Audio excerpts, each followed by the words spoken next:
It's a new year. It's a new year. Let's hear some of the new dad rock. What do you got for? I gotta tell you, I've been thinking. A dangerous pastime. I know. So what were you thinking about? You and I have different definitions of dad rock. Yeah, I'm more like into the rock part of it, while you seem to be hung up on the dad part of it. Are you saying I have daddy issues? I didn't say that. Well, anyway, I just think the new dad rock is what dads listen to.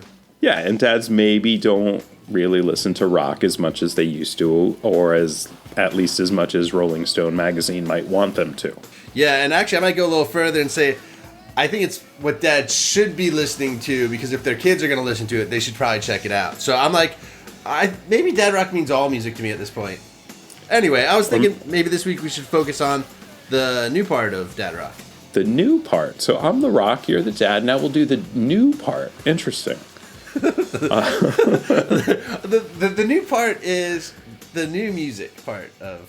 No, that's that's been one of my big complaints. Like when we first started talking about doing this podcast, I was like, there's classic rock, and then there was like dad rock, and I feel like they're stagnant things, and they need to keep evolving. So if you push some of the dad rock into the classic rock, and even some of those great classic rock bands, listen to some of the other deeper cuts rather than the same 5 songs. Nobody needs to hear Kashmir again. Yeah. So what I think I'm actually taking this from, it turns out, is it's like these are my songs among the most played that you probably don't know or listen to for December. All right, so you sent me some of this playlist, I think. This is what you sent me like a week or two ago. So I actually listened to these songs. There were like maybe a dozen of them. Oh, yeah. All right. But one of them, the first one, is by Centuries. It's Fall Out Boy. You probably know that song. But Jasper I had no idea. I never listen to the radio. Like when I tell people I don't listen to the radio, people don't quite understand the fullness of that. And then a song like this, I will be like, no, I've never heard that. Yeah, I heard it like 50 times because Jasper put his headphones on. I don't even know how he does this, actually. He was walking around the whole house just singing it. It's an anthem. It's a rock anthem. So I'm familiar that Fall Out Boy exists. It's a Simpsons reference. I know. All right. I'm just saying, as a parent, you end up with songs on your tops list because you have children. Wait, so this list, let's tell the listeners what we're doing here. Let's go through this list. These are songs that, as Keith just said, were his like most played in December. Some of them are from kids.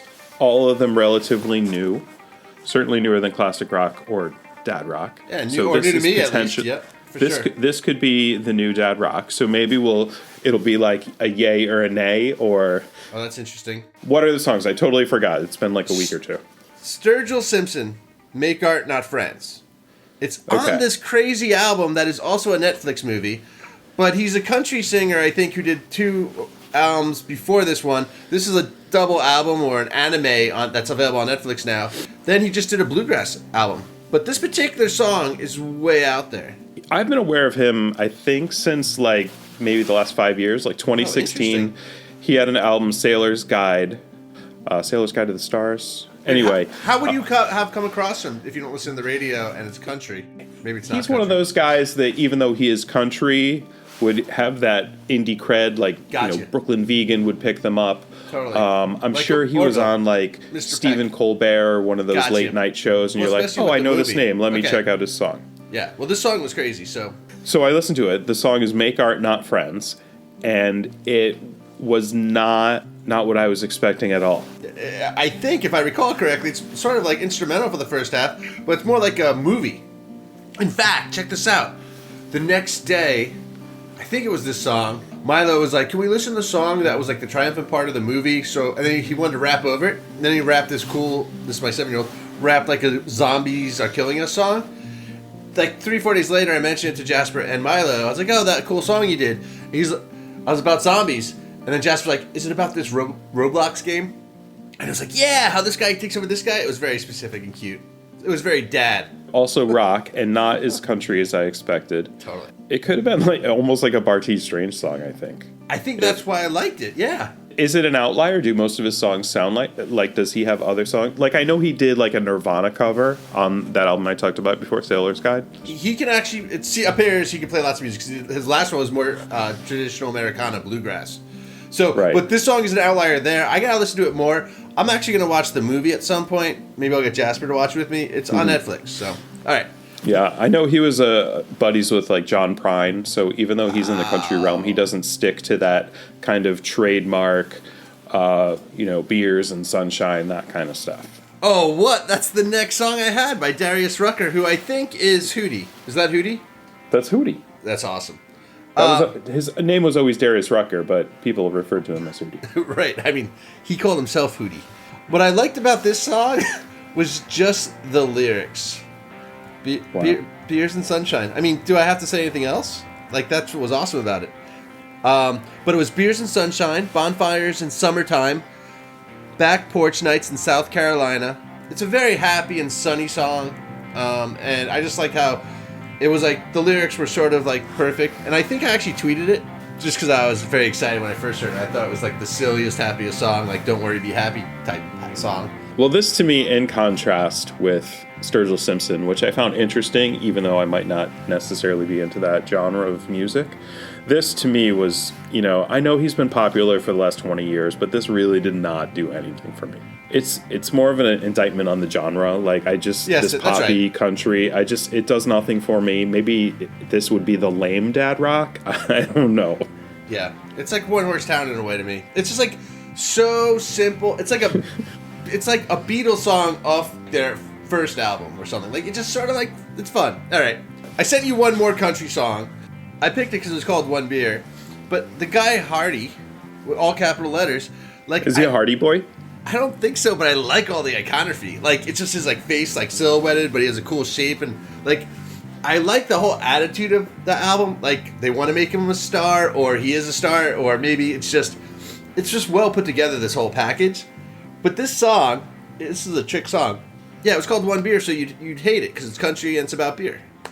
Yeah, literally, I looked at the playlist and I was like, another country song about beer next. Did you even listen to it? I definitely heard at least 3 seconds of it. Well, tonight I was telling you, being a dad, I had to attend like a school function as they're about to, do the next set of puberty classes for my 10-year-old son. And, I mean, this song is a warning. 1 beer turns into a lit cigarette, burning into 2 beer buzz, 3 beers turns into 5 and 6, then a love-drunk kiss in the back of a truck. Just like that, everything rearranges. Life changes out of the blue. It's just a Bud Light, but ain't it funny what 1 beer can turn into? And it's about having kids. So, we're out of the country, I believe. So then, this song, I think it's... What is this song? Senking. But it's called Great Day. The artist is Senking. Senking. Senking. It's from like 5 to 10 years ago. But it was used in a background piece on a dance, ballet, choreographed dance. It was used as the background music on Instagram, and I saw it 2 weeks ago, and it was really epic music. So I've listened to it a bunch of times.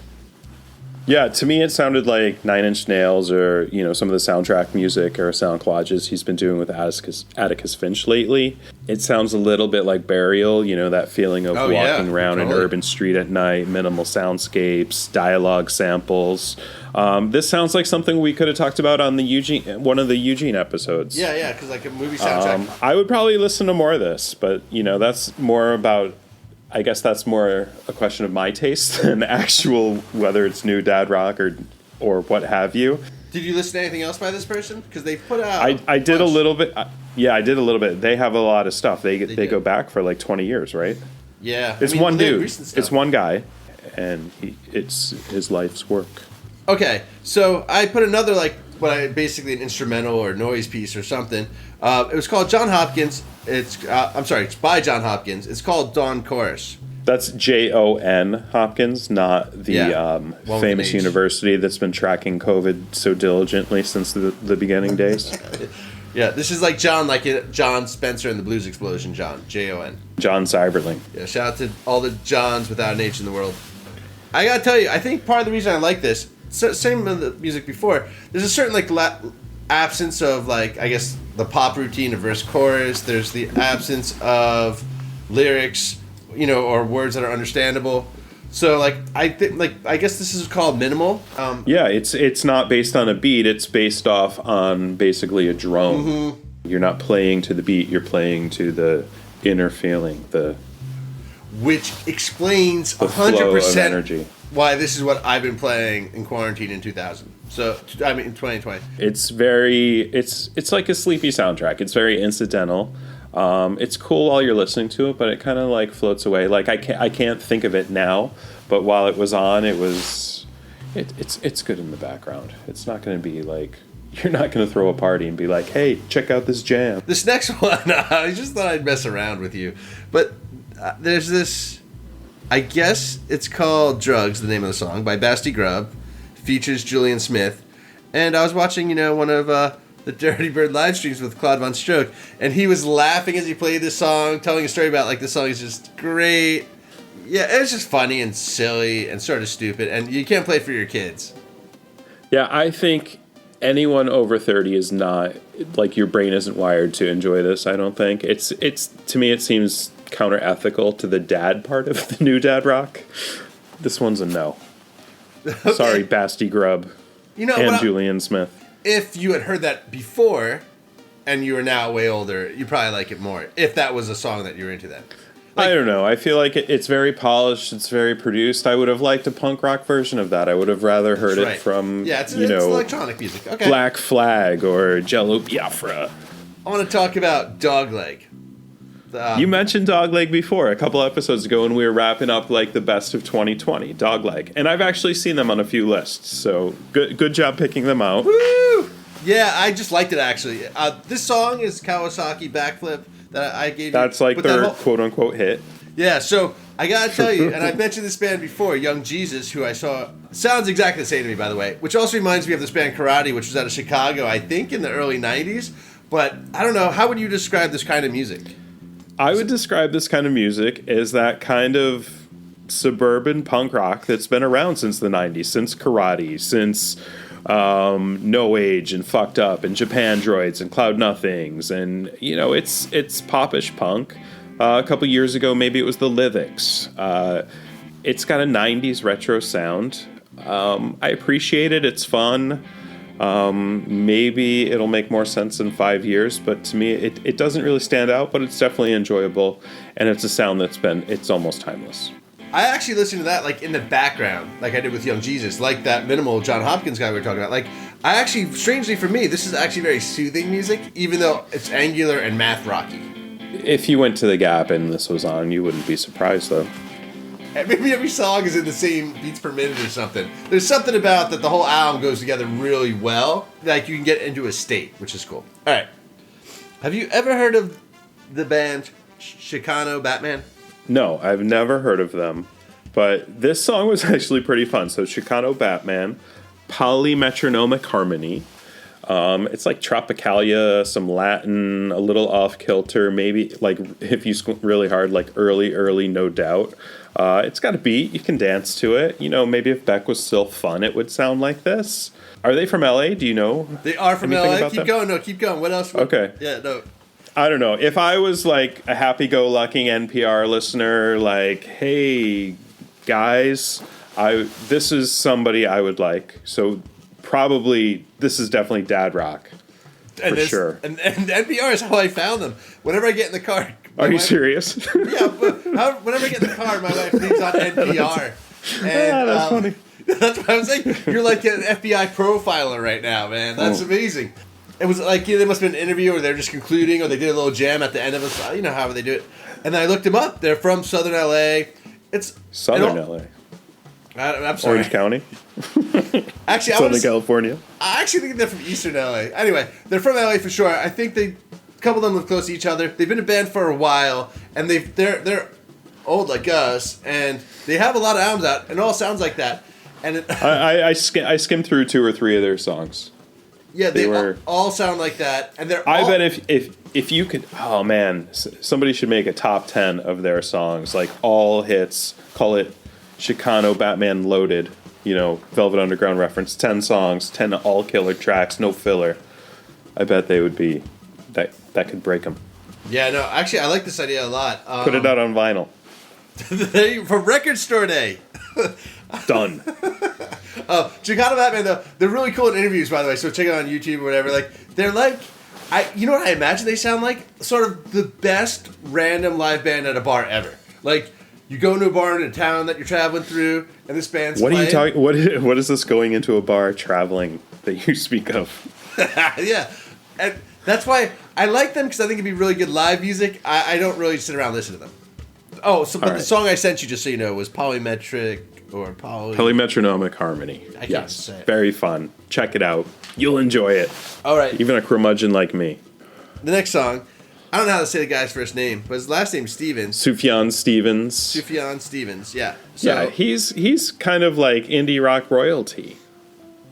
I agree. He's been around forever, as far as I can recall. But He's been around for like 20 years. Yeah. He put out an album called like Greetings from Michigan, and he's like, I'm gonna do a 50 states project. A couple years later, he puts out like Illinois, he's not done yet. and that's it, right? Has he done any more? Did he do like an EP from some other state or something? No, but he's got a long time, man.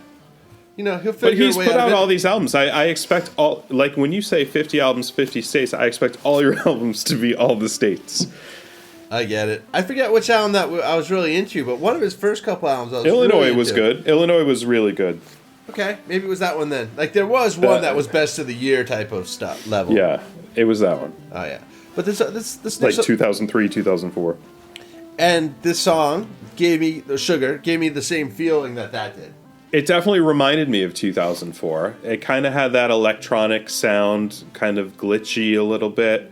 I did end up listening to this whole album. Yeah, It sounds to me like if Peter Gabriel was current and still putting out albums that had some merit, he would sound like this. I mean, I feel like I've heard a lot of this before. It's familiar. That's right. It's like what Radiohead or Tom York have been doing. I think he's done Age of Ads. He did another album like this, but most of his albums are much more folksy. His more recent one was a lot more acoustic based. He's like, what do they say in Zoolander about Sting? It's like, I appreciate what he's doing. I'm glad he's out there. And yeah, I listened to this whole album, but I wouldn't say it was anything groundbreaking. But highly enjoyable. What's interesting is, I realize now, after talking with you, is half of the songs I put on here, I listened to that one song, and that's the song I sent you. For other bands, it was, I listened to, like, the whole album, and this is the song I selected. So what's interesting is, for the Sufjan Stevens one, whole album, Dogleg, whole album, but the other ones I all sent you were, like, this is the song I listened to. Like, and I like that song. So, All right, so I guess that's really an excuse for the next one. For some reason, I was so excited by Bring Me the Horizon. That's the name of the band. It's called Parasite Eve. I like this song a lot. And I listened to the same song over and over again, so it must have come up in, like, the new... What do you like about this song? I think it's just well constructed. I think it's the same thing that Jasper probably liked about the Century song. It's like, isn't it just like anthem rock? That's exactly what it is. It's highly produced. It would be like corporate rock would be the terminology from the 70s or something. I mean, I've heard of Bring Me the Horizon. I did not expect they sounded like this. I was expecting more like Panic at the Disco, like pop. But this is almost like EDM, like metalcore. But did you listen to any of the other album? This one I didn't, because this one song did not appeal to me, and it didn't make me think, oh, I just thought it was super produced. I don't know that this is targeted at dads. For me, it sounds like Tool. This particular song sounds like Tool. So Yeah, I'm not a Tool fan. Me neither. What type of music is that then? Is it like math metal? It's almost like a metalcore. There's a groove element. I don't know what that. I don't know what it is. No, so the Bring Me the Horizon band, the album that Parasite Eve comes off of, that's the second song. But the first song on that album sounds way different. So I was like sending my friend, like, this is amazing, you should check it out. And then I listened to the first song and I was like, oh, this is horrible. All right. Yeah. So the last one is... That was our penultimate song? Yes, it was. Excellent. So we're the ultimate. It's a song called Fire by someone, it seems like named after a river. Waxahatchee? Waxahatchee? Waxahatchee? Yeah, Waxahatchee. So I think she delivers. Yeah. And the rest of the album is good. I listened to this whole album. So that's why I was trying to compare. Half these are just like a single song's amazing. The rest of the album, I have no idea what's going on. Yeah. But this is one where the whole album actually turns out to be pretty good, too. Waxahatchee, for like the last 10 years, they've been making a ton of top 10 year-end lists. This is not the first time that they've been, near the top. There are definitely publications that made this the album of the year. The backing band is this band called Bonnie Doon, they're like a true indie rock band. They put out maybe 2 albums. They have a little bit of a Silver Jews pavement-y, like acoustic or, the more mellow Pavement Silver Jews sound to them. They put out an album called Long Wave. Bonnie Doon did in 2018, which might be why I think this song sounds familiar to me. Anyway, Bonnie Doon, I'm Here, I'm Alive. We'll add that to the list too. Reminded me a lot of Waxahatchee Fire. There's a Song Exploder, the podcast Song Exploder, on this song in particular. I listened to that, so... Wow, you did a lot of research for this. I did a lot of research because I respect it. I understand that people love this. By the way, now I'm not sure it's the new it. Dad Rock because it's not that new, you're saying. You're saying this band's been around for a while. 10, 12 years or so. Oh, my kids were that old. I guess your kids have been around forever at this point. I would say this is probably the closest example of what I would envision the new Dad Rock. I feel like the new Dad Rock is not a one-hit wonder. You have to stand the test of time a little bit. Yeah, so you're okay with... To enter the pantheon. Yeah, it combines sort of pop music and country music to me perfectly well, where you actually transcends all genres. This particular song was just terrifically written and performed. Yeah. So is Waxahatchee new Dad Rock? I think it's probably the closest of these examples. Some of these songs that we went over tonight don't really make the cut. I don't know that a lot of them will stand the test of time. You make any New Year's resolutions? Well, some of the New Year's resolutions are, I think I mentioned in earlier episodes. One is to listen to King Gizzard and the Lizard Wizard more. And 2 was to... Didn't I say I was going to watch a Twitch show or something? How are they going? Well, I've been listening to a lot more King Gizzard and the Lizard Wizard. You're halfway done. That's awesome. Congratulations. I'd love to hear about them sometime. Yeah, maybe next week. Maybe next week we'll talk about it. Are they new Dad Rock? I would say they are. I think they're the line of Dad Rock that has Grateful Dead, Allman Brothers, Fish, all the jam bands, of which I would include Ween, some of the Les Claypool projects. Oh, King Gizzard and the Lizard Wizard is along this line, and there's definitely a place in any form of Dad Rock for this type of music. Right, just stop telling me now. Tell me next time. Thanks for coming. We are the new Dad Rock. We're the new Dad Rock.